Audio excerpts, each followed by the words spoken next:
mga Diskaya, Sunwest, yan, mga, di ba? St. Timothy, kung ano. Wow, nako. Yeah. Di ba? Sunwest. Yun ang tinutuligsa. Sila ba ang pinaka-corrupt sa totoo lang? Yung contractor ba ang lumalapit, nagbibid at nangungurupt? Saan nag-uumpisa? Well, alam mo, sa kanya yan eh. Kumbaga, sa chain, sila yung pinaka-lowest eh. Lowest meaning sila yung may least tuition? Kumbaga sa kanya eh, survival mode sila eh. Kailangan nilang project eh. Kailangan nilang project. Kailangan nilang i-sustain yung kanilang buwan. Pero, ang nagdidikta kasi is, magkano bang hinihingi nito sa taas? On the basis of that, ano na naman hinihingi nito mga nasa intermediate? Doon sila maglalaro ngayon, di ba? So, makikita mo dyan na. Tinatawag na SOP, di ba? Yes. Kasi nga, ang naging kalakaran for you to win a project, magbibid ka. Tatlo lang ang criteria eh. Hindi naman yung 9184 eh. Tatlo lang criteria eh. Hindi naman lowest bidder o kaya net financial, hindi naman tinitingnan yung net financial contracting capacity o your paid up capital, hindi naman yung tinitingnan. Anong tinitingnan? Alam mo kung anong tinitingnan? Unang criteria ay sino ang makakapagbigay ng pinakamalaking porsyento? Komisyon. Komisyon. Tapos kung meron ng pare-pareho na, pareho, no? Sino ang pinakamabilis na magbigay ng porsyento? Okay, advance. Pag meron na naman magkapareho, sino ang pinakamabilis na magbigay ng advance? Cash yun. And depende kung ano yung gusto mo, denomination. Pwedeng dollar to, gano'n. Sabi nga nila, sir, hindi na po kami nagbibigay ng, hindi pa dami-dami niya. Sabi ko, can you just imagine, if you're giving billions, oo. Sabi ko, how do you pack it? Sabi ko, sir, hindi na. Ngayon, sir, pinapakonvert na sa amin ng dollars, euros, yuan. Different currency na ngayon. Para mas maliit. Saan ginagawa sa black market? Because you can't do that within the banking system. Yeah. Black market. Black market talaga. At nakakakuan din. Ano? Alam mo ba kung ano yung dimension ng isang 1 billion pesos? Ano nga ba? So, sige nga, i-visualize natin. Gaano kalaking maleta? Ilang maleta ba yun? Okay. Sabi sa akin ng isang kilalang sa isang maleta, pwede mong lagyan niya ng mga almost 50, tago 1,000, almost 40 to 50, yan eh. Kasi mabigat. Na 1,000 peso bills. Oo. Okay, so magkano yun? Magkano hindi ako sa isang luggage na tine-check-in mo, you can put in about 42,000. 40 to 50,000 pwede mo lagay. 40 to 50. Ay, 50 million. 50 million kasya sa isang maleta. Pero mabigat. Kasi small, medium, large ang maleta eh. Yes. So yung large. Oo, yung large talaga. Yung large talaga, yung chine-check-in mo. So yun ang 50 million is the threshold for plunder. Yes. Pandarambong. So it just takes 50 million, one maleta. One maleta. Oo. Large luggage. Yeah. To commit plunder, isang maleta lang. Alam mo ba kung anong dimension na 1 billion pesos at 1,000 peso bill? Ano? It's 1.2 by 1.5 by 1.5. In short, 5 feet by 5 feet. At yung taas niya, 4 feet. Kinumpute ko na yan eh. Grabe, teka. So, ulit, 5 feet. 5 feet. By? Anong height mo, Luching? 5'3". 5'3". Sipin mo na lang. Okay, so halos sa'yo yan, sa mata mo siguro. Yung mata mo hanggang sa foot, palampakan mo. That's already 5 feet. Yeah. Tapos another 5 feet, yung square na yan. Ang height niyan is 4 feet. 5 by 5? Oo, yan siguro sa bandang baba ng shoulder o braso mo yan. Wow, grabe. Paano kaya tinatransport yun, sir? Luggage. O sako. Sako. Yeah, halos sa vegetables, conforme kung ano yung environment doon, kung kunwari. Tapos pagtanggap nun, saan tinatago? Sa Yun. bathtub? Good si point. Janet Napoles, bathtub eh. Good point. Yeah. Diba? Sabi nga ng isang kaibigan ko na, congressman, sabi niya, alam mo, Mayor Benji, nahiya na ako dito sa mga colleagues ko eh. Hindi na nga nila, alam mo ba, hindi na sila gumagamit ng cash vault. Kasi yung cash vault, maliit eh. Yung cash vault ito, malaking cash vault na ito eh. Hindi po cash vault yan. Large cash vault, ikaw kanan. TV cabinet. Pero, they're not stealing billions, di ba? Yeah. They're not stealing billion. They're not stealing 1 billion. They're stealing billions. So, ang gagawin nila, bumibili sila sa mga mamahaling condominium. 3 bedroom, 4 bedroom unit. You mean room full of bills? They convert one room into a cash vault, room vault. gosh. Kasi ang laki. Ang laki ng pera eh. Ang laki. Sabi ko nga, 1 Okay. billion is just 5 feet by 5 feet. Saan mo ilalagay? Okay, I'll be cynical. May mga nanonood siguro na sinasabi, OA naman itong si Mayor. No, it's not. It's not. One particular third party na individual sabi niya, sir, nalasing yung... Kasi sir, ako nagsaserve kay Kwan. Ako third party service provider ng isang congressman. Sabi niya, sir, nalasing. Dinala sir ako sa kwarto eh. Ngayon lang sir ako nakakita ng ganong kalaking kwarto. Kalaking, hindi, ganun sir ako nakakita ng ganong karaming pera sa isang kwarto. Eh, mayabang sir yung congressman na yun, sabi niya. Tapos sabi niya, masama pa sir. Kukuha, mag-access lang kami sa project list niya. Sisingilin na kagad kami ng 2 million. Non-refundable. What do you mean by mag-access sa project list? Kasi mga congressman, maraming project list eh. Sa laki ng pera nila. Yan, mga So project list yun yung nila. mga Inallocate sa kanya. propose ngayon nila? Oh, di ba nabigyan sila ng allocation? Yes. So, siyempre, gagawa sila ng project list, di ba? So, nauna yung allocation bago Sa budget, mag-project. sa budget, sa Doon mga pa lang nga insertion. mali na, di ba? Kasi dapat meron ka munang project na gusto kang gawin. Yeah. Tsaka ka magbabudget, di Oh, ba? siyempre, dapat Allocate. merong feasibility study. Oo. Di ba? Yeah. Gagawin mo yan. Bakit kailangan ko to? Hindi naman ganun na nangyayari ngayon eh. Basta, May listahan na. Oo. Kaya pala pare-pareho yung halaga Yes, ng mga project kahit na Yeah. magkakaiba naman. Environment. So, Kaya nagbabayad, kung bumibili sila ng property, puro bayad nila, puro cash. cash lahat. Cash lahat. Pero this money must have come from somewhere. Hindi yun natitrace. Well, kung hindi mo ipapasok sa banking system, mahirap. No, yung contractor, saan nila kinukuha yung pera? Kasi cash eh. Eh talagang, So they will have to source it from somewhere. yes. And where else can you get that kung hindi sa banking system? Well, alam mo na, kung sila, very, very imaginative.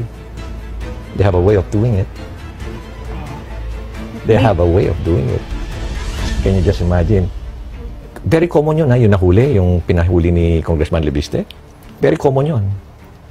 Yung nag-o-offer yung district engineer ng pera, 20% advance. Very common yun.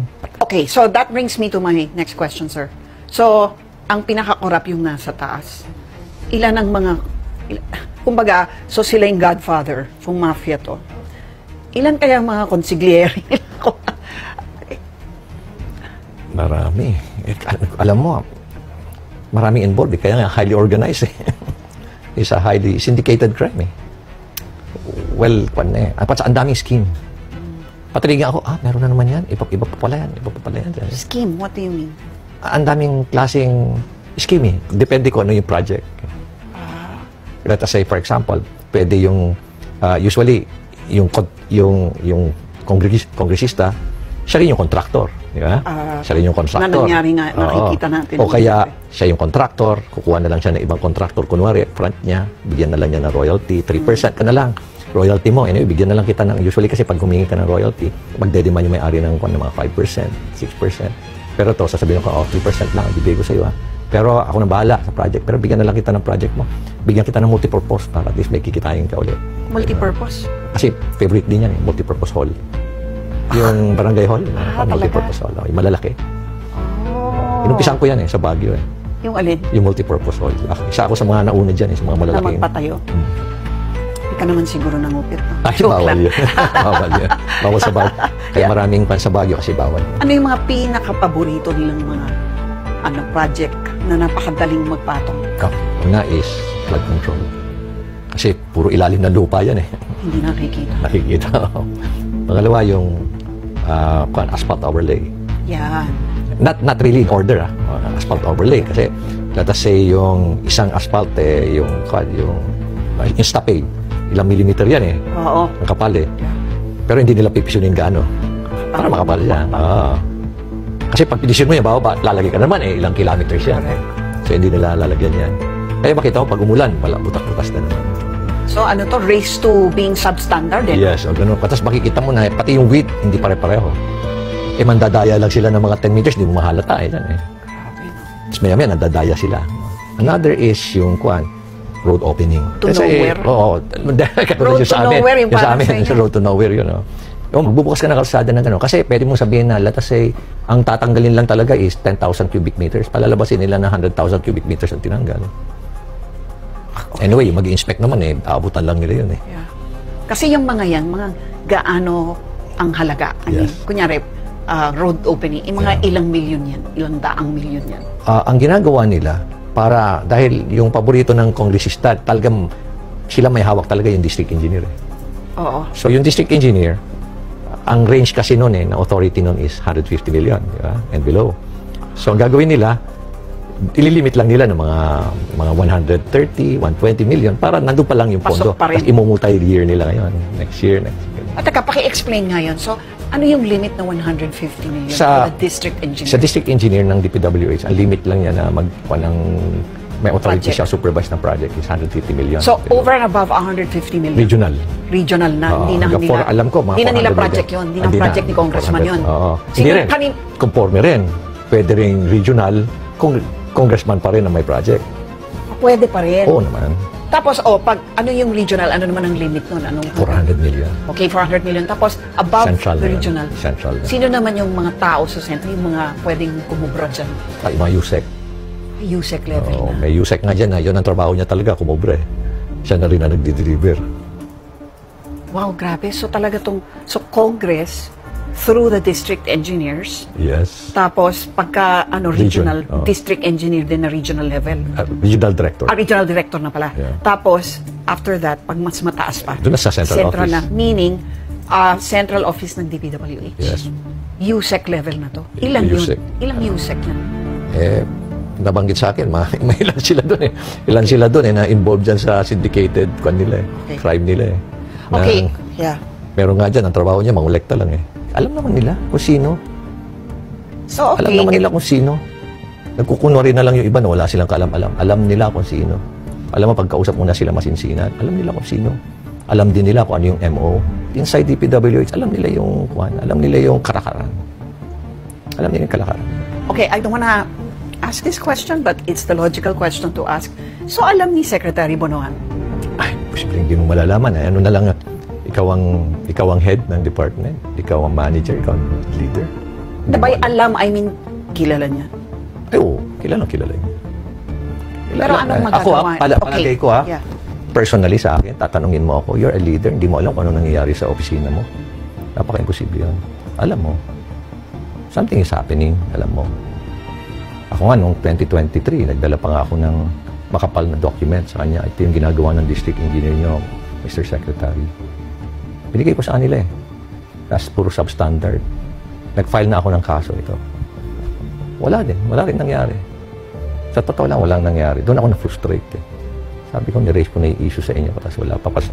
Ako pa yung pinagpa-file ng yung cahoots with this, itong mga tiwaling engineer ng DPWH. Ako patuloy yung pinag-filean nila. Gumamit sila ng isang politiko. Ako na tuloy pinailan nila. Dami rin nilang pinail sa akin Yun, nagkakadismissan.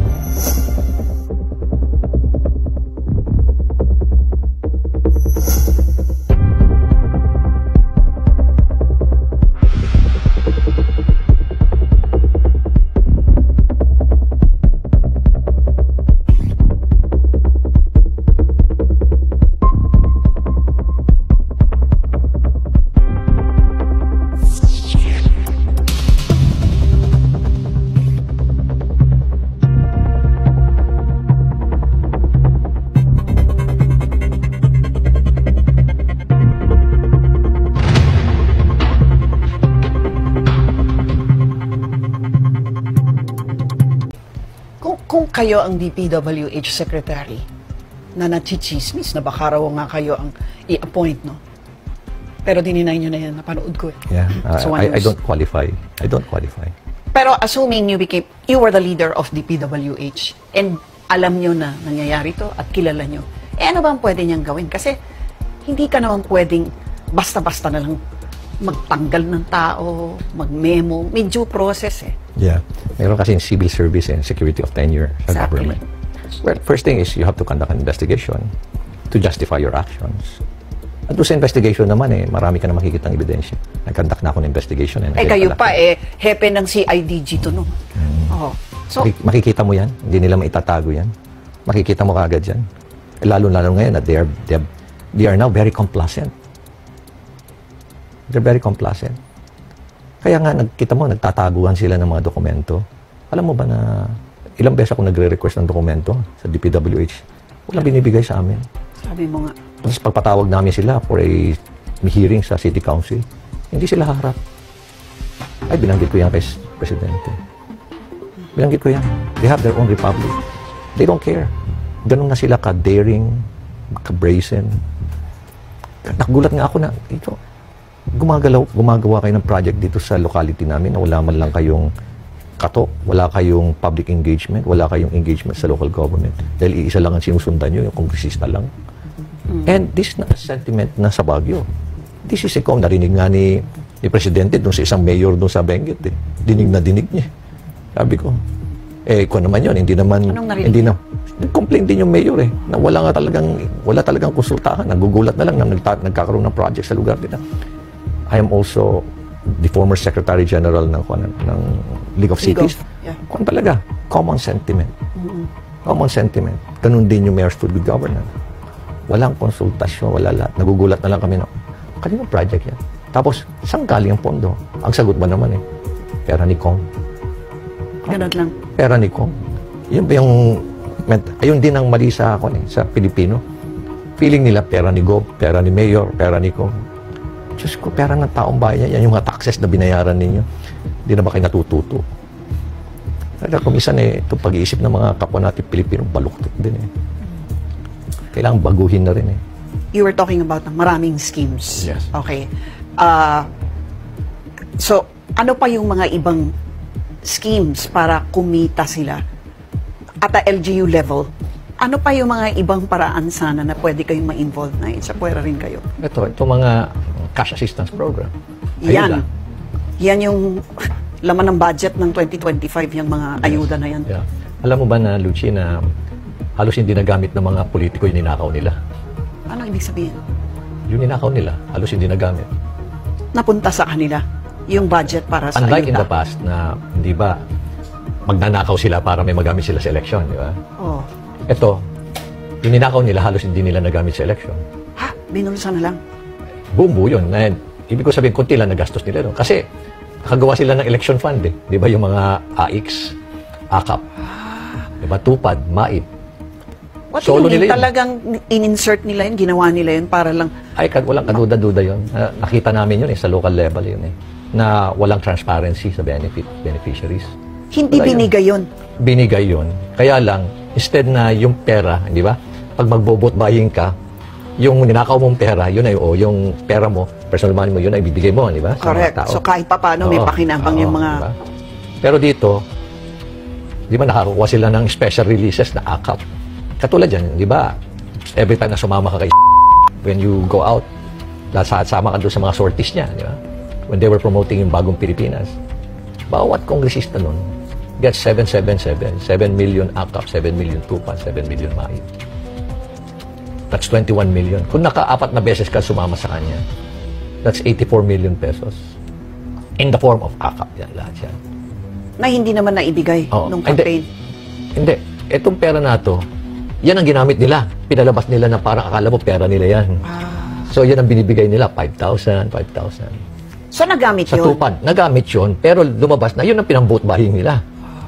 Kasi ang fund yun di ba? Kakausapin nila, pasalamat kayo kay Kong dahil siya ang nagkuhan yan Kaya kita mo nga yung ibang mga kongresista pa nagpa-video pa di ba?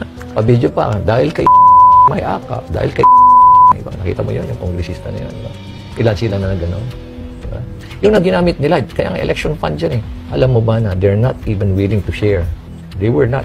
May instruction sila sa DSWD, sa DOLE na do not share yung list of beneficiaries. Kasi merong policy yun na dapat every 3 months ka lang tatanggap Hindi. Matapos iba-ibang dapat equitable, di ba? Ang distribution. So ano, kanina lang punta? Yung mga supporters nila. Ulit-ulit. At yung mga hindi qualified,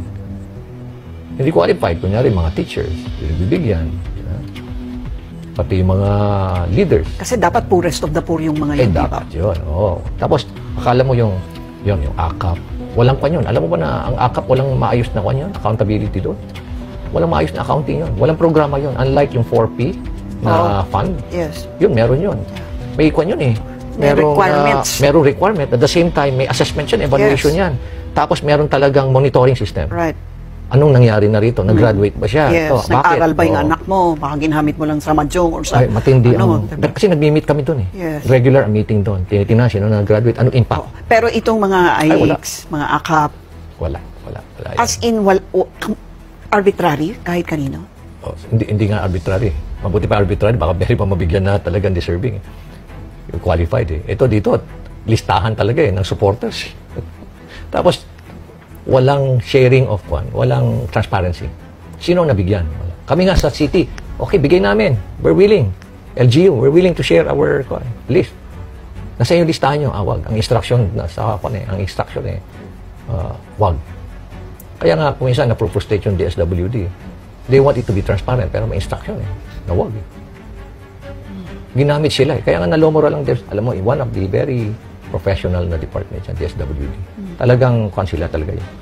Dedicated, very committed ang mga field personnel yun. Pero pati sila na-frustrate na. Ginamit sila.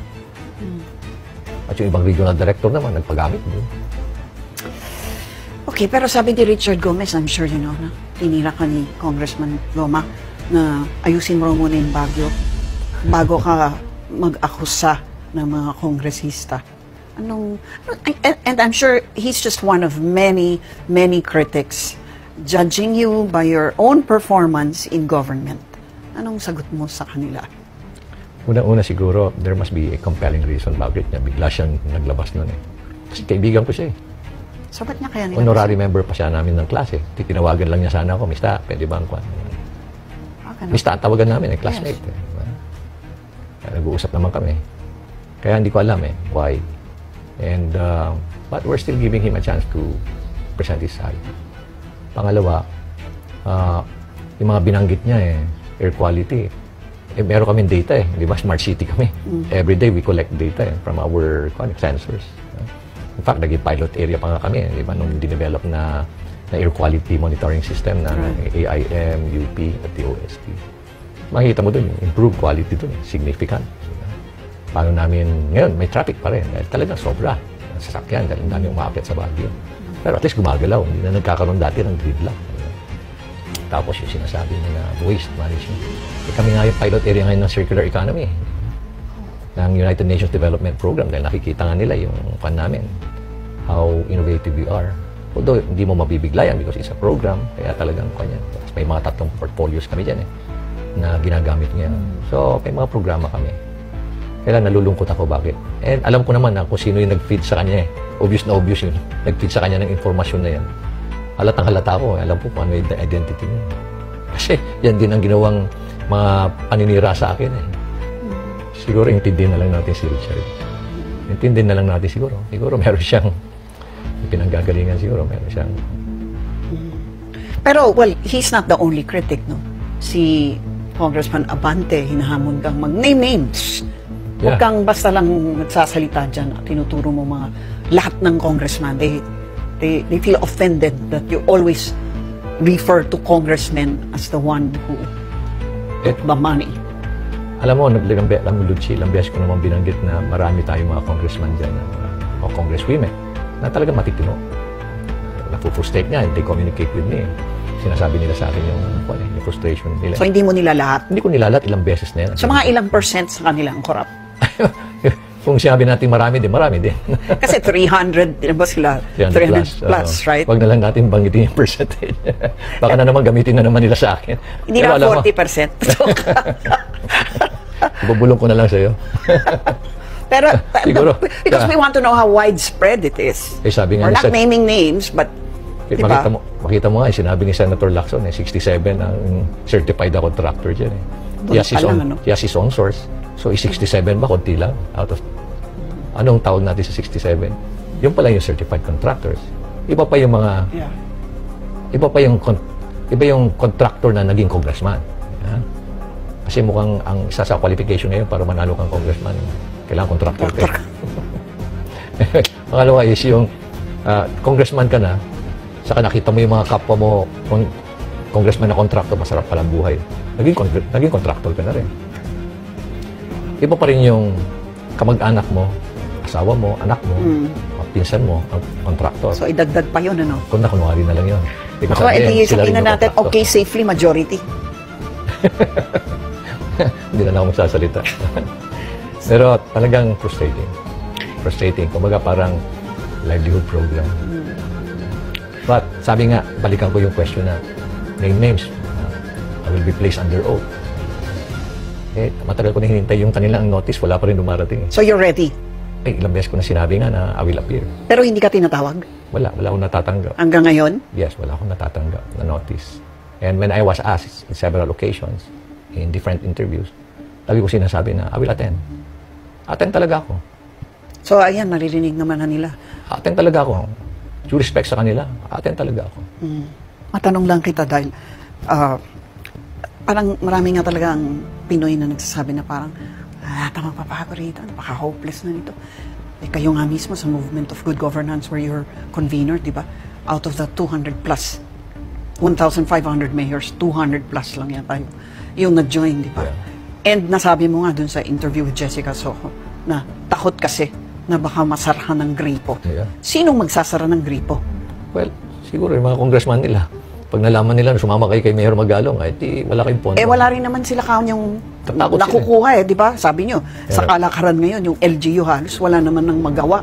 Binabagsakan din sila ng project.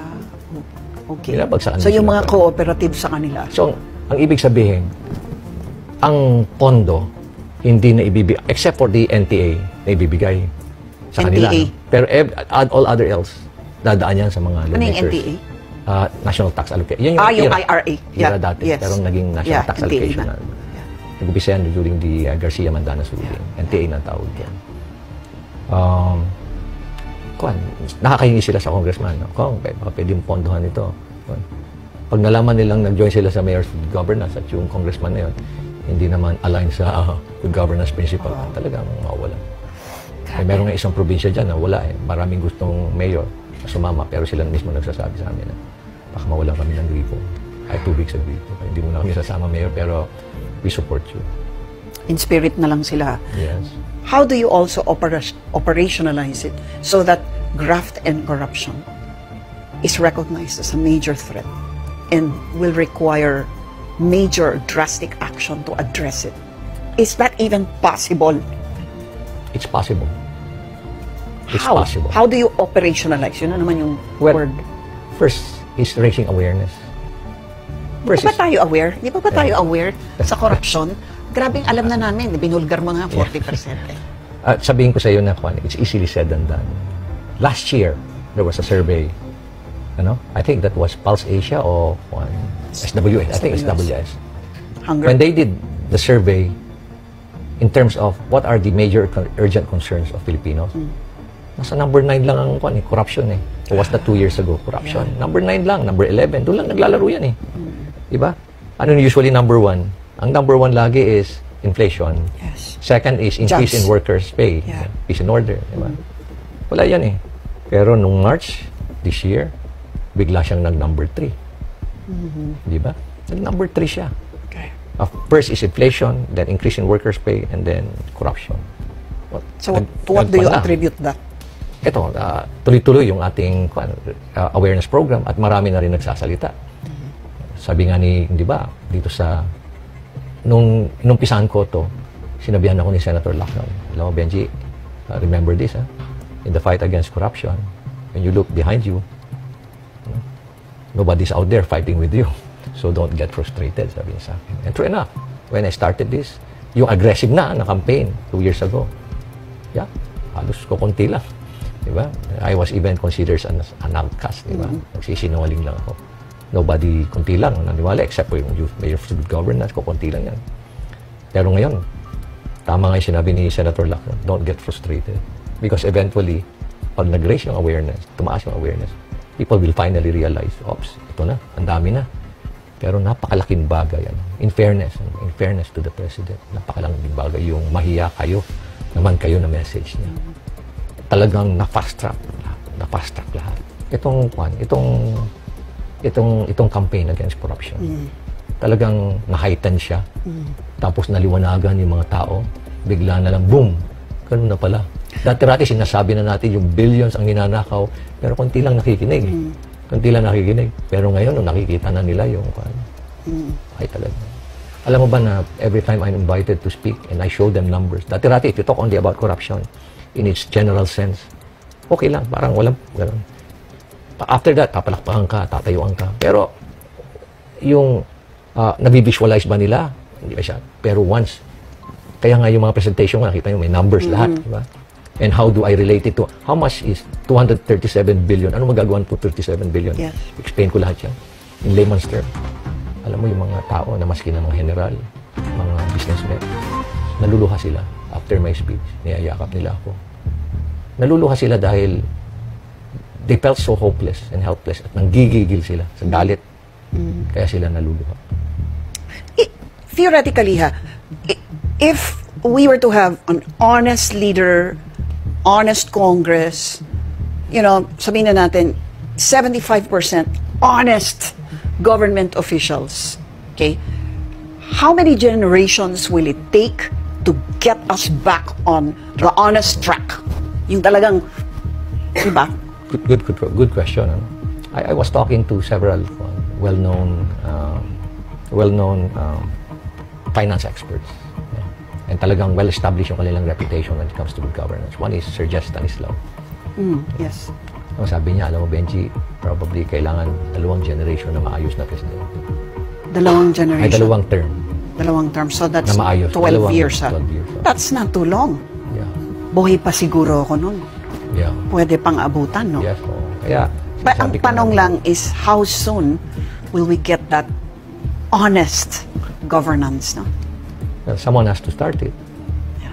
Someone has to start it. And the best opportunity now is our present leaders have to start it. Even if the president started it, kailangan everybody should toe the line.